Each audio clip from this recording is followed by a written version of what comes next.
We're on episode 79 of the WrestleChat Podcast. Thank you guys for being here. My name is the AntMan, or also known as, in my Lucha Libre name, is Vente Americano. Michael Glavin, I'm not sure what your Lucha Libre name is. I don't think you're Grande Americano, are you? No, mine is Cheesy Gordita Crunch. Oh, I love that. It is right. Yes, I love it. But he only comes out late at night. During fifth meal or fourth. What is it, fourth meal? Fifth meal? Which one was it? The other 11 Z's. Cheesy Gordito Crunch. Yes, I'm excited. WrestleMania only a couple of weeks away, and I was like, what is it that I'm missing from truly being ready for WrestleMania? And then it's like, oh yeah, it came in today.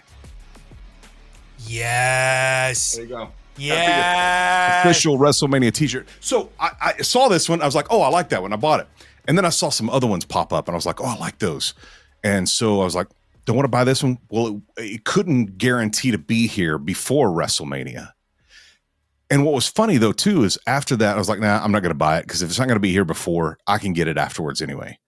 And this t-shirt is gone now. Oh no. So yeah. Limited edition. So I'm sitting here thinking you didn't tell me you ordered a cool shirt. Now I feel like I need a shirt, and now you're telling me I can't get the shirt. You can get shirts. You can get other shirts. It was like it's kind of the distressed ones, the always kind of unique ones for the show that doesn't have the official logo on it. It's always the different alternate logos or whatever. That one is slick though. That one's there's another one that's similar to this that I really like up there as well. I'm gonna go check it. Look. I'm gonna find it before this actually releases. I have an affiliate link. You want to put 20 cents in our pocket? Hit the affiliate link to buy your WrestleMania t-shirt. I have one of those. Just never posted it. I don't know why. Okay, you don't want to hear us talk about merchandise, WrestleMania t-shirts. You want to talk about what happened over the past week, and Lord of mercy, I don't know if we have enough time to hit everything. That's why I reduced the Cody and Cena promo down to about 4 minutes. I got 22 minutes down to 4 minutes. I will say that the first 6 minutes, no one said anything, so that was easy to chop off. Yeah. We're going to get to that coming up here in just a little bit. The first one I want to hit, though, is The Favor. We heard a little bit about The Favor on SmackDown on Friday. Should we jump into the video and listen to what was said and then come back and talk about it? You want to do that? Yep. I know what you're looking for. And it's in there. You're closing the show at WrestleMania.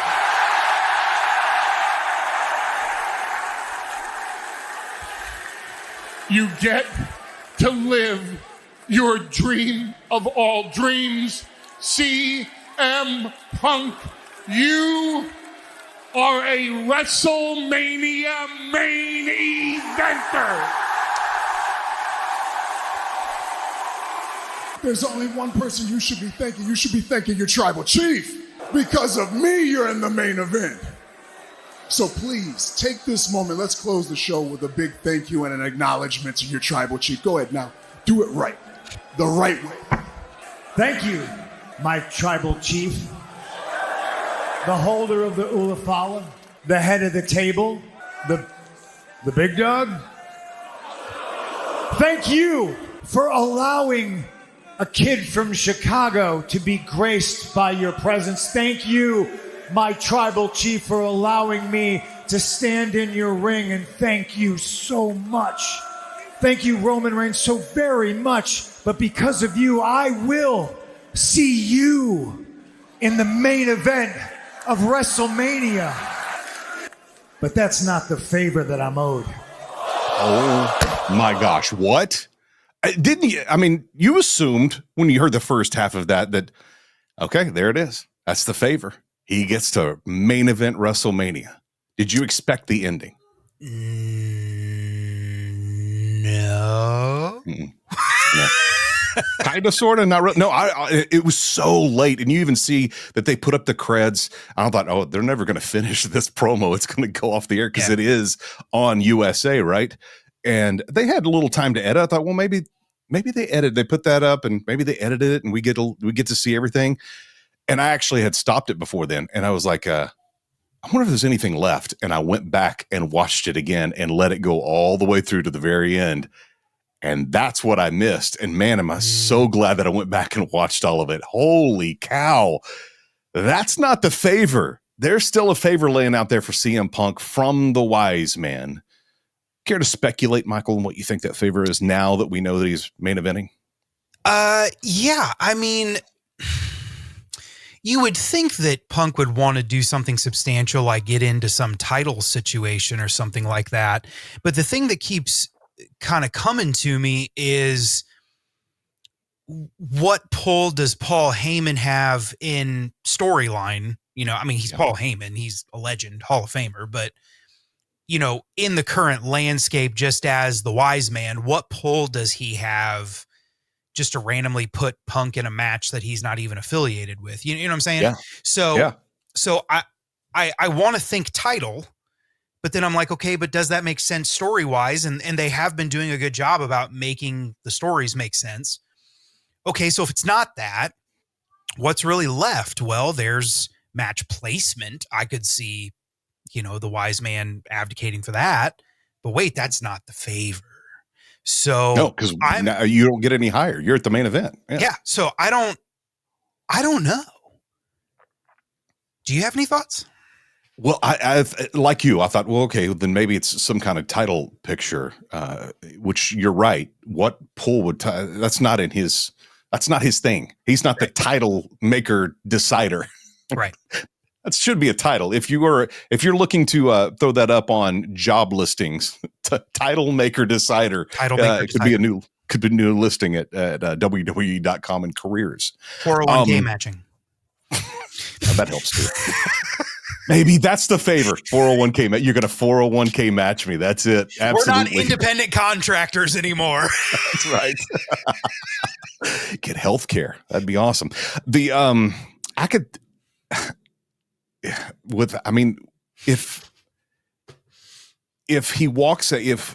CM Punk walks out at WrestleMania and the wise man and Paul Heyman is beside him, what difference does that make in the match?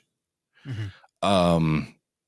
What does that give him? That, I mean, yes, theoretically he's the whisperer, you know, he's the wise man always in Roman Reigns' ear, giving him wise advice. Is that what CM Punk needs?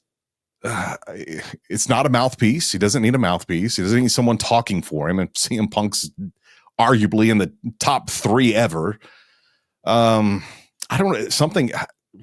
don't know. There's some speculations we've had when I posted on TikTok and Reels with that video, and they really kind of were left as dumbfounded as we are right now. Mm-hmm. Well, then what else could this be? It's got to be massive for him to bring it up after getting the main event at WrestleMania 41. For him he could have just said, yeah, that was it, because the favor's not really any bigger than that. No, it's something bigger than that. This is what's fun about it. This is what's fun about WrestleMania season. Yep. This right here. Yep. It's good stuff. Well, if you have a speculation and you're watching right now on YouTube, throw what you think it might be there in the comments and let us know. We'll talk about it next week here on the show, or before then on TikTok or Reels. You can find us at WrestleChat Podcast. Okay.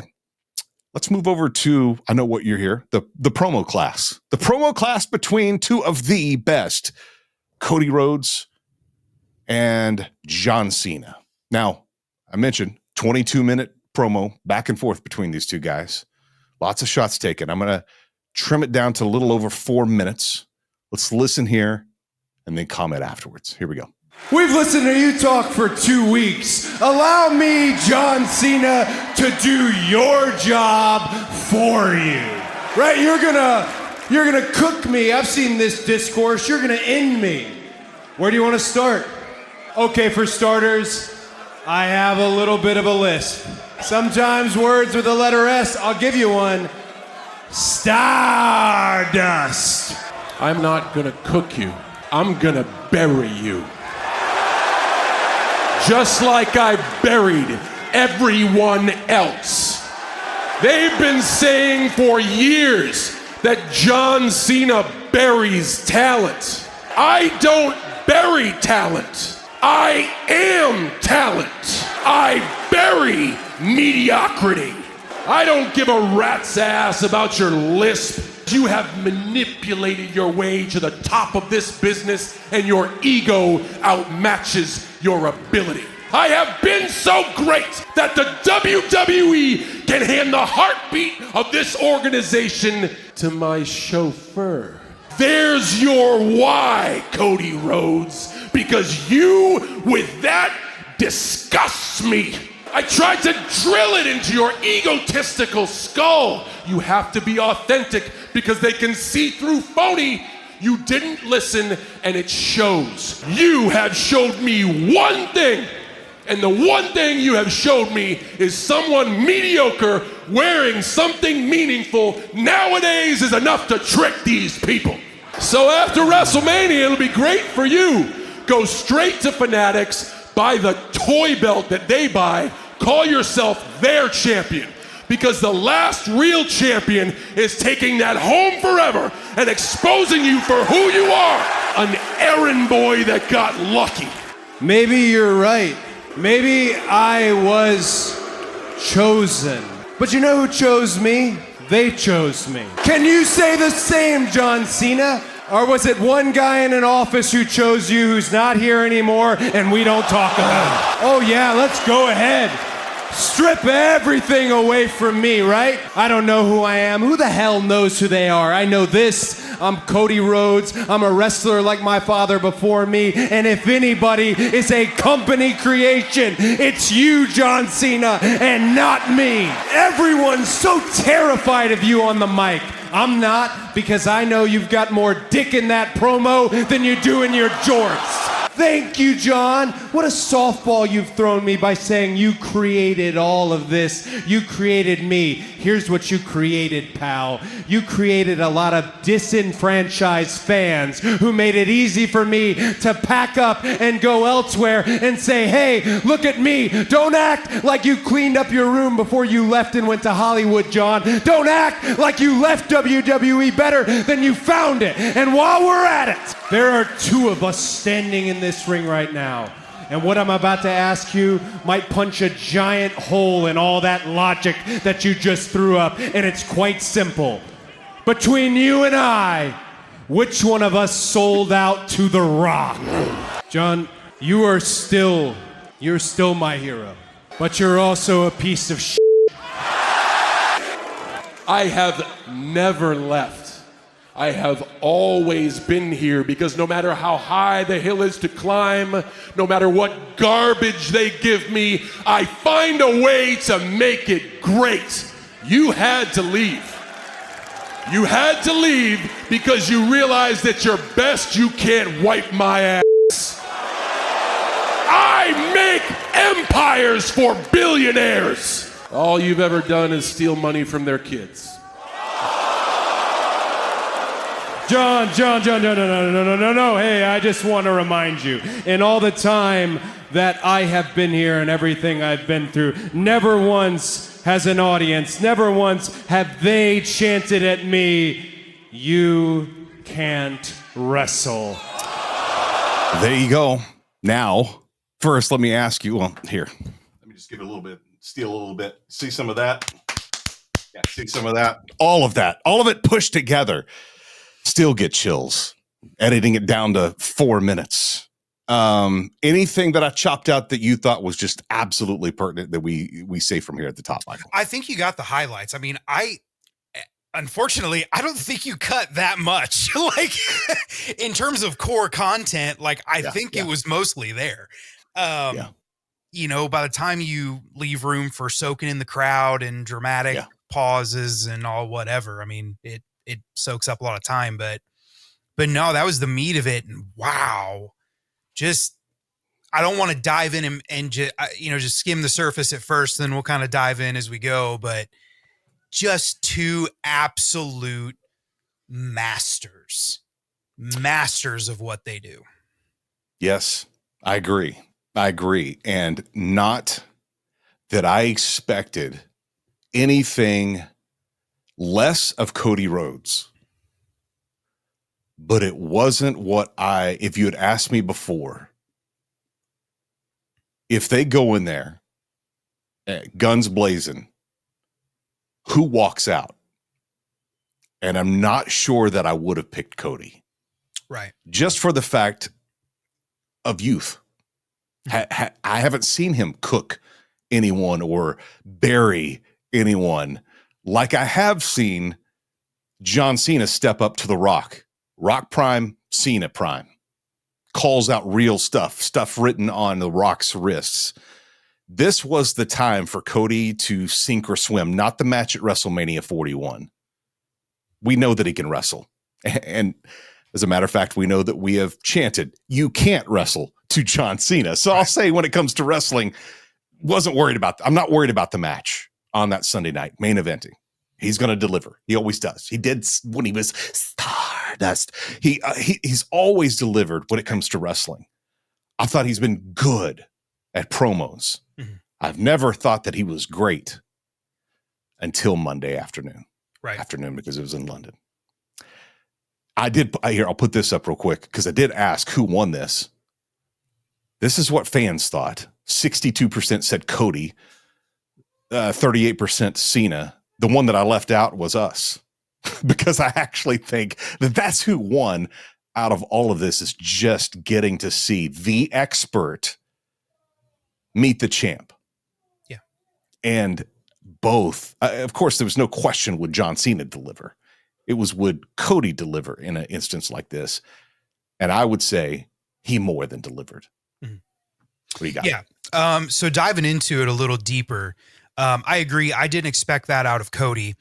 I think some of it, if I'm breaking the fourth wall, I think some of it had to do with probably the Office allowing him to come off of super babyface a little bit.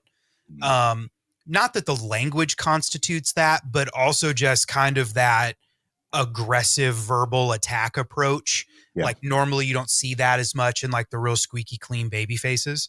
It was cool to see this transform to, instead of a character versus a character, more of a man versus a man. Yeah. And I think that was a big shift for this week, is it felt, after that promo, it just felt so much more real. Cody did great. I'm going to be honest with you. I still think Cena edged out Cody. Here's why. I don't think Cena had the impactful, like, end of phrase zingers like Cody did, but John Cena was able to continuously just cook, just burn. And Cody's was more of like, I'm going to build and then pay off zinger.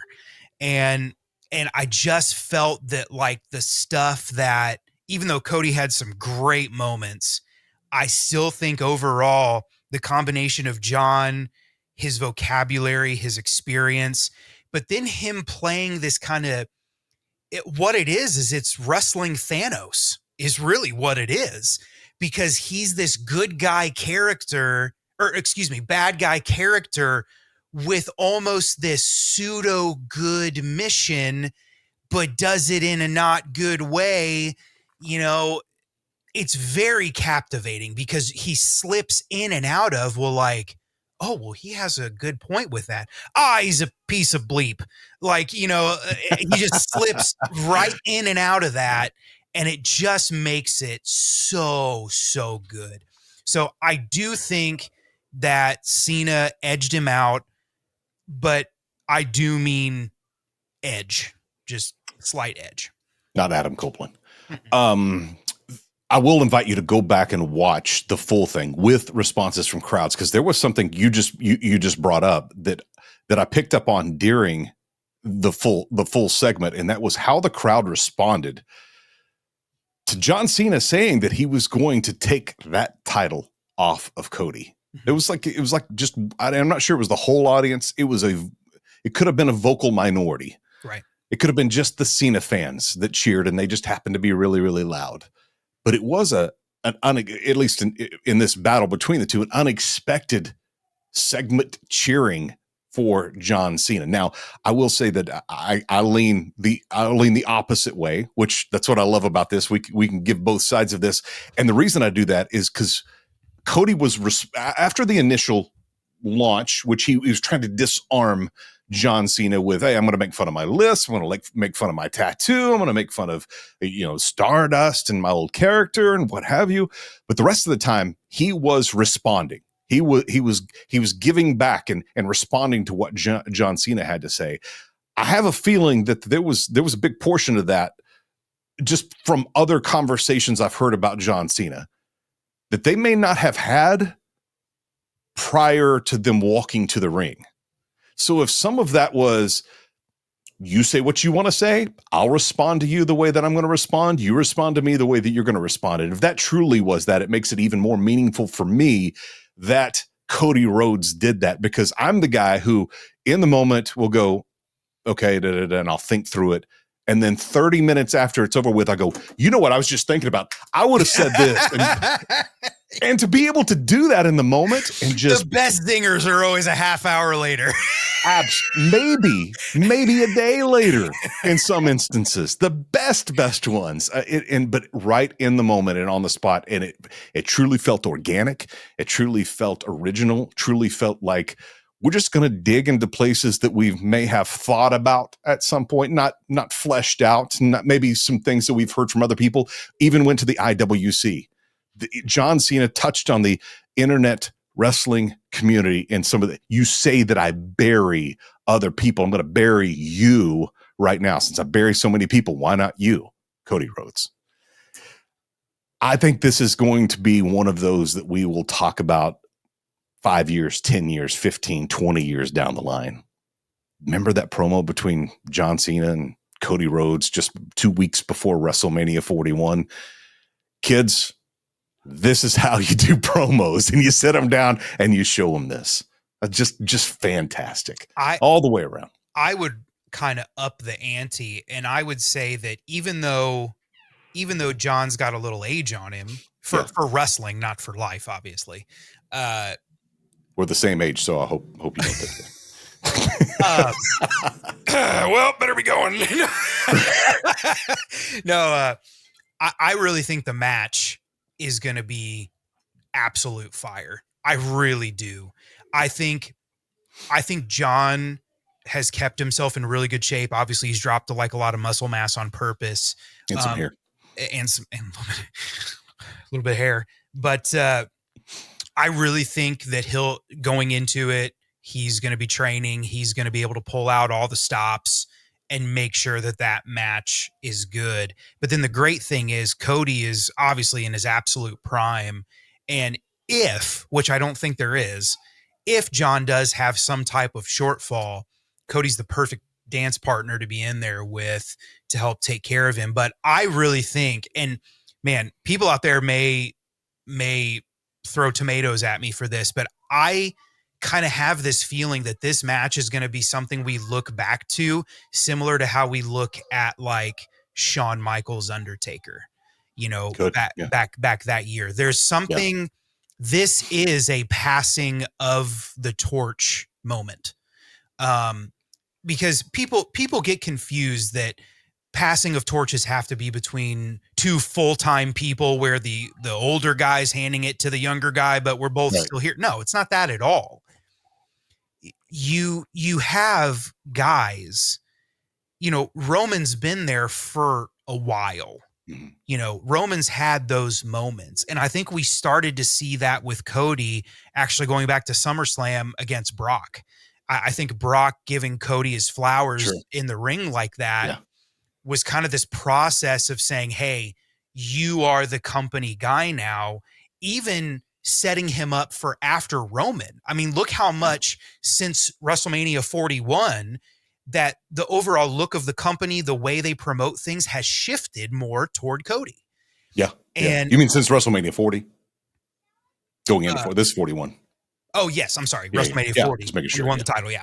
And I think that this is now officially handing him that so-called, flaming torch that is placing him as Yeah.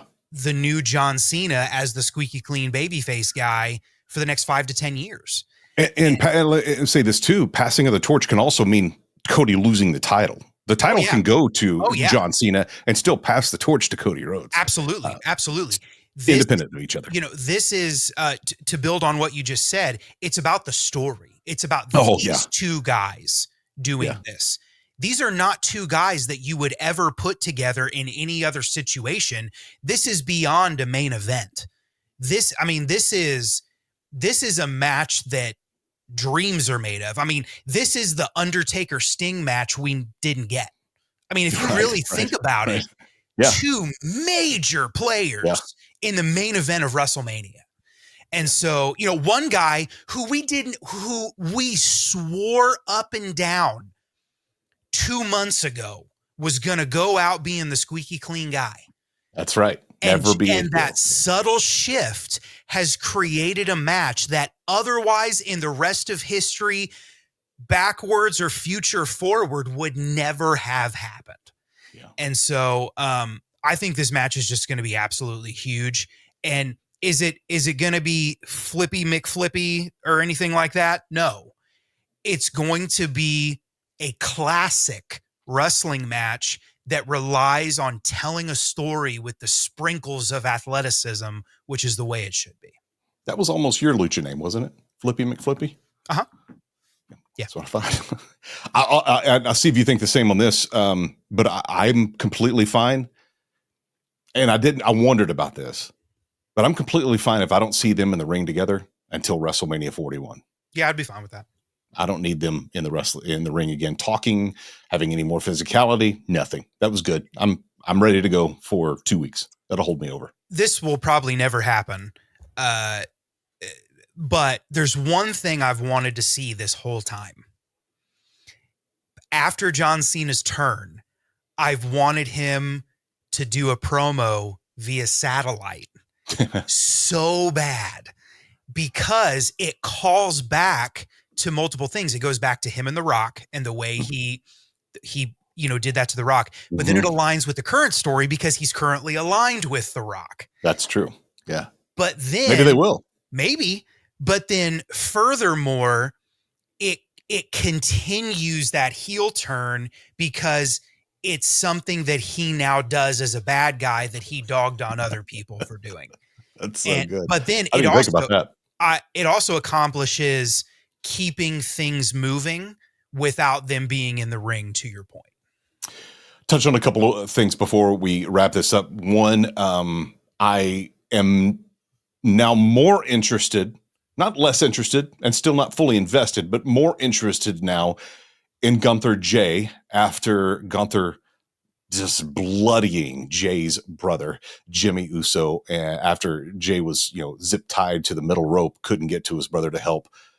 Fantastic work by all three of those guys on Monday, and really interesting, not only to see blood, but to see that much blood on Raw. Use effectively. We won't see that again for a good 6 months. Yep. If that.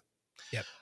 You feel the same way. Does that bring you more back? Does that bring that back to an interest for you, that match anyway? Yes. Yeah. We do have some stake in it now, which I really appreciate. It became personal. Overall, really well done by everybody. Jimmy continues. Jimmy's never been really pushed out in front of the pack, but he doesn't get the credit he deserves for being a storyline workhorse like he is. He's able to be funny. He's able to be, he's able to go to the Uso Penitentiary Jimmy. He's able to be tag team Jimmy. Like, kudos to him for doing this. But I have to mention one thing. I know we're running out of time, but thank God somebody in the back finally went, hey, maybe we should think about like what could realistically be under the ring and not. Okay. Because for once and forever, I don't have to ask the question, why were there handcuffs under a wrestling ring? They were zip ties. Yeah. But they weren't under the ring. Oh, where were they? They were, and I love this, to your point, it had logic. Okay. Maybe They I were missed in this. the Maybe I was looking away at a kid or something. Security guards pants, and all of them had them. Bro. Well done.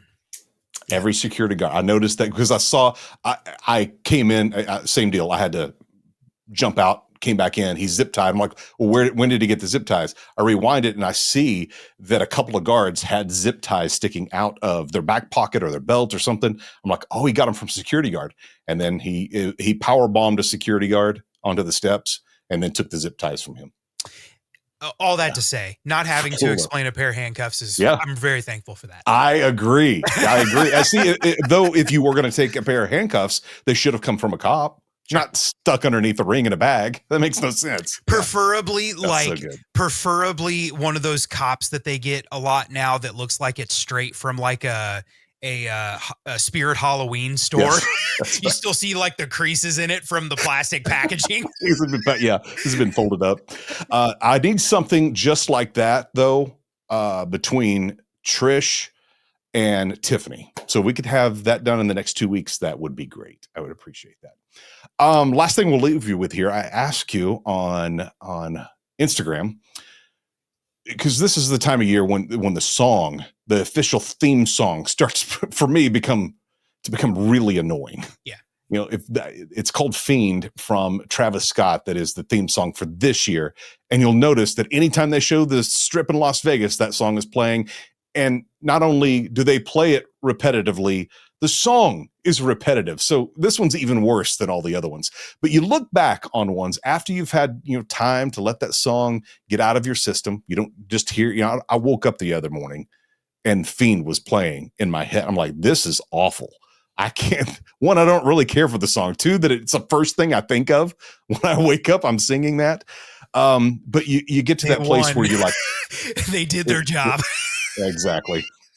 If that's the goal, then yes, absolutely. But we look back on some after we've had that time away from them and go, man, that one was really good for WrestleMania, wasn't it? And so I ask you what yours were. First, I'll go to Michael Wave 7 says less than zero. That was Mania 38, Mania 28, and Mania 23. What was 28? Let's see here. I got a list of all of them. So WrestleMania 28 was Invincible by Machine Gun Kelly. That was a good one. That was actually one that I used in that reel. WrestleMania 23 was, let's see here. 23 was Ladies and Gentlemen by Saliva. I would have to listen to that. Now I would play them for you, but then, they'll take the video down because there's so much copyright on that stuff. So go look these up. Maybe I could put a link in the description here. If you're watching on YouTube, you can check those out. We have Numo 71, WrestleMania 20, Step Up by Drowning Pool. All those ones in that time were just bangers, such good songs. 22 and 23 from Jesse Taylor. What we just said, 23 was Ladies and Gentlemen, and 22 was Big Time by Peter Gabriel, and I Dare You by Shinedown. Good ones there. One, I like this guy's handle. Control plus R. What is that? Is that reset? Refresh? No. Refresh? I don't remember. I can look it up. Wipe my hard drive when I hit this in a minute. All right. WrestleMania 20, best WrestleMania and best WrestleMania theme song. That song was Step Up by Drowning Pool. Control plus R is refresh your webpage. Okay. All right, good. I'm not going to delete anything then, hopefully. Trying that. Ryan Wilson, WrestleMania 26, 27, and 31. WrestleMania 26 was I Made It by Kevin Rudolph. That one was a good one. We also have 27, Written in the Stars, Tiny Tempa, and 31, Rise by David Guetta and Skylar Grey. Is that yours? Yep, sure is. Nice. That Mania particular, first of all, sometimes they pick songs for promotional opportunities and not necessarily something really get your blood pumping for WrestleMania. Yeah. And I thought the pacing of that song, obviously WWE has a huge love of like heavier rock, and I'm right there with it. I love that too. Yep. But when you have like a theme song, you want something that, I'm excited, Anthem. Yeah.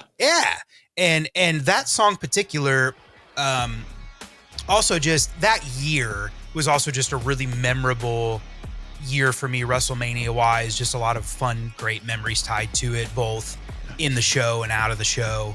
And that was the year that Seth Rollins cashed in at main event at WrestleMania. Yes. So great, a lot of cool stuff happened on that card. That was the first time we saw Ronda Rousey that night too, in a WWE ring. But all that to say, just had a great pace to it. Just seemed to fit, and I really wasn't sick of it by the time WrestleMania season was over. Honestly, I've actually had it on a playlist, several times in the years since. So yeah, that's one of my favorites. What is yours? If you're watching right now, put it in the comments here on YouTube. If you are listening right now, either on the free iHeartRadio app, on Apple Podcasts, or on Spotify, I believe Spotify, you can leave a comment. So you can do that there, or you can always send us a message. Instagram, TikTok, it's at WrestleChat Podcast. Man, we packed a lot in just a little over 30 minutes. Something you want to squeeze in here at the end, Mike? It is still a great time to be a professional wrestling fan. Look forward to hanging out with you guys next week. Next week will be just over a week away from WrestleMania 41. Man, this is a lot of fun. Can't wait to hang with you then. Thanks so much for being here on the WrestleChat Podcast.